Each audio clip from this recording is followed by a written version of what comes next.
They call it an October surprise, but you know who did see this coming or something like it? Kinda? Donald Trump. This is what he had to say way back in August of 2015. Think of it. So it's coming through Uma. She's got a lot of stuff, a lot of information. Who knows? So she's married to a bad guy. I know Anthony Weiner for a long time. I knew before they caught him with the bing, bing, bing, right? And he was a bad guy then. It turned out that he was a really bad guy. So she's married to Anthony Weiner. Do you think there's even a 5% chance that she's not telling Anthony Weiner, now of a public relations firm, what the hell is coming across? Do you think there's even a little bit of a chance? I don't think so. Interesting question. Let's bring in some soothsayers of our own. David Axelrod, CNN senior political commentator, and Mark McKinnon, former strategist to George W. Bush and John McCain and co-creator of The Circus on Showtime. Gentlemen, thanks for joining me. Mark, let me start with you. Do you think this Comey announcement on Friday could actually change the outcome of the race? Well, you never want a big sort of crisis-like story to break in the last couple of weeks of a campaign. I remember in 2000 when the DWI story broke on George W. Bush, and we were up 3 or 4 points, and as everyone recalls, that ended up in a runoff decided by 500 votes. So momentum is everything in the last days of a campaign. Clinton was obviously, I mean, everybody was saying last week that this thing was baked. It was Clinton's to lose, barring an asteroid hitting the Earth, and an asteroid hit the Earth when James Comey came out with this announcement on Friday. And David, how do you think Clinton and her team should be handling this news? They seem to be focusing very much on Comey. Well, I'd say 2 things. One is they're focusing on Comey. You know, it's interesting to hear these discussions. You made the exact right point, Jake, which is that Trump has spent, and his campaign has spent a year sort of sullying all institutions, including the FBI. No one has mentioned the fact that he hasn't accepted the FBI's conclusion that the Russians hacked into the DNC. So he's been dismissive of the FBI, and now he holds it up. And I think that they're right to raise questions about the procedure now because there's such skepticism in the environment, and Trump has helped create it. But I also think they're going to have to get tougher on Trump in the final week than they probably planned to do. They were coming in for a gentle landing, and now I think you're going to see them challenging Trump both in their media and in her comments from now to the end. Yeah, and Jay, Mark, you go, yeah.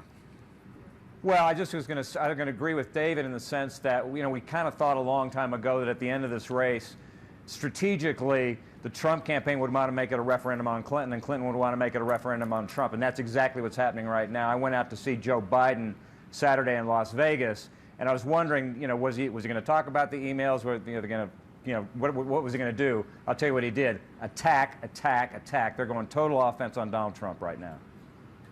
And what would you, Mark? What would you tell the Trump campaign to do? Focus just on the emails and go nuclear in this last week? Well, I mean, the problem with the Trump campaign all along is that they've had lots of potential material, a lot of grist for the mill that he has failed to prosecute. I mean, there's been a lot of stuff out of the WikiLeaks information, the Clinton Foundation, and now now all this Comey information. I mean, we obviously don't know what it is, but it raises the whole question that everybody's had all along about trust, transparency, privacy with Hillary Clinton. That's what people's concerns are about. So there aren't a lot of people left on the fence right now, but to the extent that they are, this could be a problematic issue. So Trump needs to just, for once, maintain a clear and constant focus for the next 10 days on the issues that can move the dial. David, let's talk about Election Day. We don't know yet how this FBI news will affect the race. But earlier this week, Clinton ally Ed Rendell, the former governor of the great Commonwealth of Pennsylvania, warned that there could be what he calls an undervote for Donald Trump. Take a listen.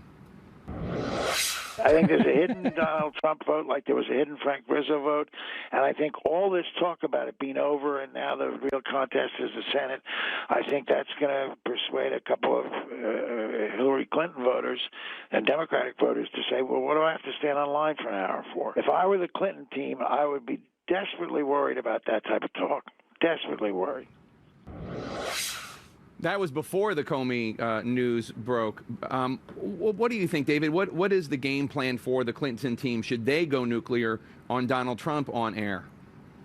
Well, yeah, I think they will go nuclear, but they're very focused on mobilization as they should be, and they've built a better organization than Donald Trump. So if this is in fact a close election, they should have an advantage there. The thing about the great Commonwealth of Pennsylvania, I understand that one of the reasons it's great, Jake, is because your home state, is that the thing I would worry about if I were them is turnout in Philadelphia and whether there'll be, in some of these early voting states, the African American turnout has been considerably less than 2012. So that would be a concern. Now, maybe if the race appears to be close, that will help spur turnout. You made the point before that we really don't know now what impact this will have. It's not good for Clinton that this is all we're talking about today. On the other hand, how much of this is priced into the stock? Mark mentions the drunken driving story about Bush. That was new information in 2004. There's nothing here that's particularly new.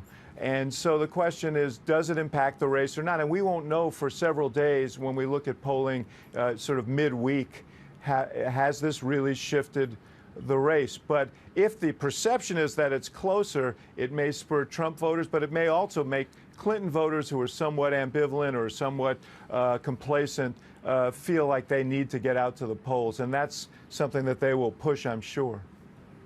Mark, as you know, Karl Rove's theory about that DUI news in October 2000 is that it suppressed evangelical voters, and that's one of the reasons why he thinks that the final popular vote was off poll predictions. How do you think this might impact votes? I've heard it speculated that maybe those individuals who were not Hillary Clinton fans but were going to hold their noses and vote for her, college-educated white men, blue-collar women, that they might not vote for her or not vote at all. What do you think? Well, I agree with your really smart guy on TV there, David Axelrod. Most of it's not new information. Most of this is baked into the cake.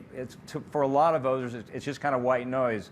It's, women on the Trump side coming out with more stories, more email on the other side on the Clinton story. So it's not like new information that may move a lot of votes. But I think the thing that is important that I'm struck by, that David kind of touched on, is that this may really place an even greater emphasis on the the targeting and turnout operation, which the Clinton campaign has spent a lot of time and money on, and not nearly as much on the Trump side. So I remember in August when Clinton kind of was off the trail raising money, and Trump criticized her for being off the trail, and that was the time when he kind of rose in the polls, as you recall, because he was out there kind of dominating the media. But that's when she raised a lot of money, and it occurred to me back then that she might have a real advantage in these last couple of weeks on the money side, which will now translate into a lot of targeting and turnout.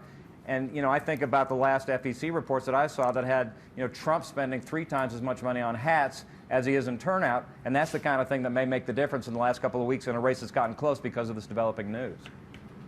And David, Donald Trump said on Friday that he would write himself a check for $10 million. Take a listen. Today I wrote another check for $10 million. I'm spending money like crazy.